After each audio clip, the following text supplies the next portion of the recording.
Congolaises, Congolais, chers compatriotes, la date historique du 30 juin 1960, profondément ancrée dans nos cœurs, marque l'accession de notre pays, la République démocratique du Congo, à la souveraineté nationale et internationale. Aujourd'hui, encore 63 ans plus tard, nous célébrons avec grande fierté cet événement, non seulement pour honorer la lutte de notre liberté et de notre indépendance menée avec courage et détermination par les pères fondateurs de notre nation, mais aussi et surtout pour réitérer notre attachement à ce bien précieux qu'ils nous ont légué et que nous avons à notre tour le devoir de transmettre comme tel aux générations futures, et ce, en dépit de toutes les adversités d'où qu'elles viennent. En effet, dès le lendemain de son accession à la souveraineté nationale et internationale, notre peuple a dû surmonter plusieurs décennies de violences entretenues et voulues, démontrant ainsi sa capacité collective à demeurer résilient en tant que nation. Ceci pour dire que l'indépendance est irrévocablement une valeur fondamentale de notre nation. Elle nous garantit la capacité à façonner notre propre destinée. Elle est une quête incessante de liberté, de dignité, de justice et de souveraineté. Elle constitue le socle de notre identité nationale, notre cohésion sociale, car elle nous permet de mettre en valeur notre culture, notre histoire et nos aspirations profondes. Il est vrai que cette année, la célébration de notre indépendance est teintée de tristesse, car notre intégrité territoriale est menacée par une force d'occupation étrangère. Certains de nos compatriotes en ce moment précis à l'Est ne peuvent pas jouir de cette liberté que nous célébrons parce que victimes de l'oppression des agresseurs. Je tiens à leur exprimer toute notre compassion et à les assurer de notre détermination à œuvrer sans relâche pour leur libération certaine. C'est la raison pour laquelle nous ne cesserons de rendre un hommage mérité à nos pères de l'indépendance, dont la vision lumineuse et la lutte nous ont permis de devenir et de rester, depuis 63 ans, un peuple libre, en dépit de toutes ces adversités. Mes chers compatriotes, au défi permanent de la préservation de la liberté chèrement acquise, nous devons inlassablement associer celui de la poursuite de la noble et grandiose œuvre qu'est la bataille pour le développement économique et social de notre pays, de manière à mériter ainsi le rêve et les sacrifices consentis par nos pères de l'indépendance. C'est seulement à cette condition que les générations futures pourront à leur tour être fiers de l'héritage que nous leur aurons légué. Cependant, laissez-moi vous dire que j'ai pleinement conscience de votre perplexité au regard de la baisse du pouvoir d'achat, surtout celui des plus démunis, dont les conséquences, bien que prévisibles sur le panier de la ménagère, se veulent pour certains difficilement surmontables.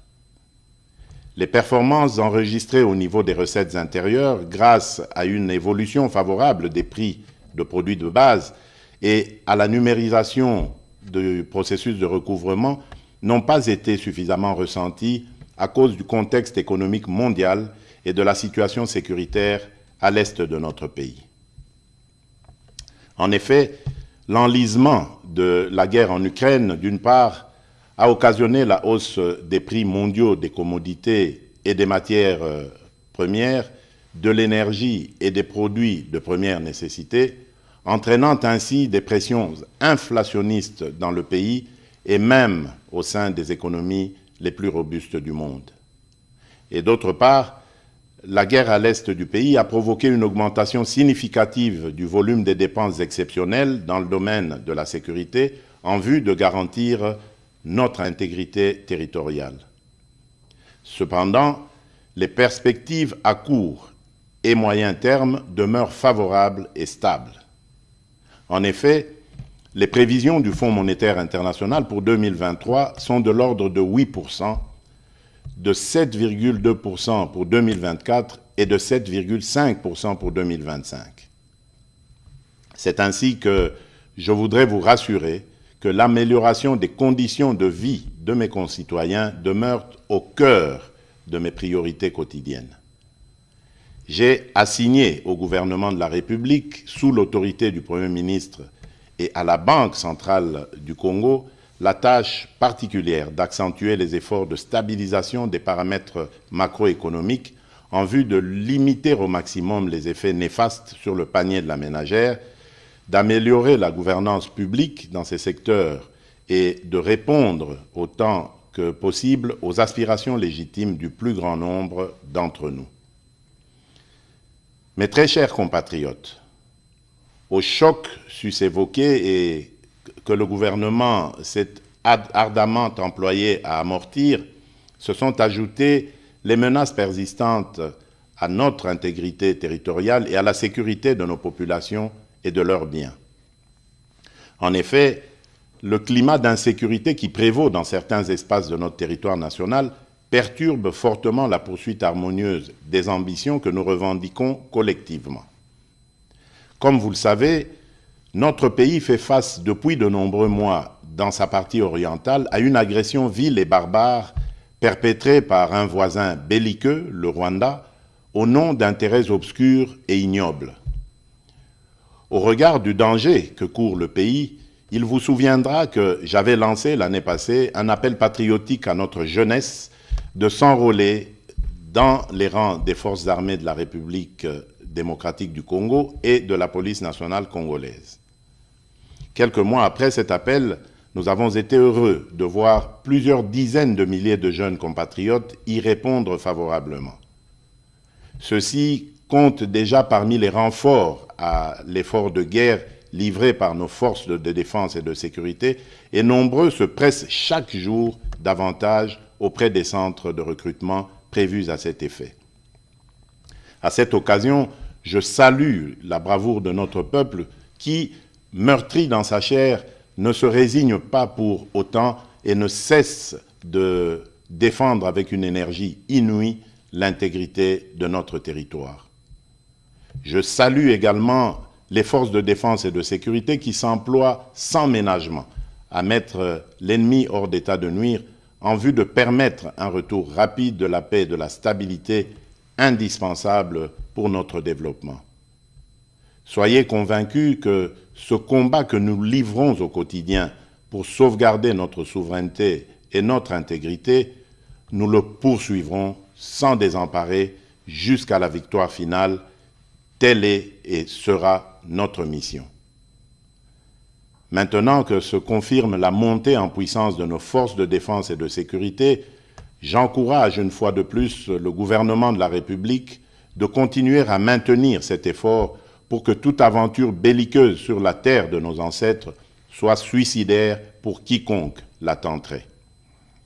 C'est ici l'occasion d'exprimer notre entière solidarité à toutes nos sœurs et à tous nos frères des territoires occupés par les terroristes du M23, lesquels frères et sœurs vivent présentement dans des conditions d'extrême précarité et dont la situation humanitaire n'a cessé de se dégrader à cause de leur éloignement forcé de leur milieu d'origine et des exactions subies.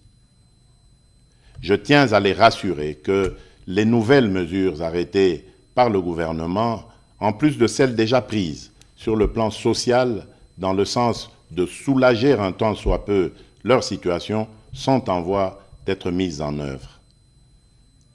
Mes très chers compatriotes, cette célébration de l'accession à la souveraineté nationale et internationale vient aussi interpeller, en cette année 2023, notre devenir comme nation et la perception de notre construction du vivre ensemble et de la cohésion nationale.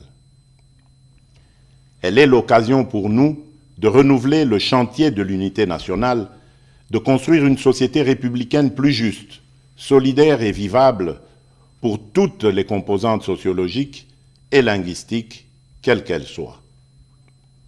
Le défi pour notre pays étant le dépassement des frontières ethniques, culturelles et linguistiques. Cela étant dit, je dénonce toute velléité tendant à opposer différentes communautés congolaises entre elles.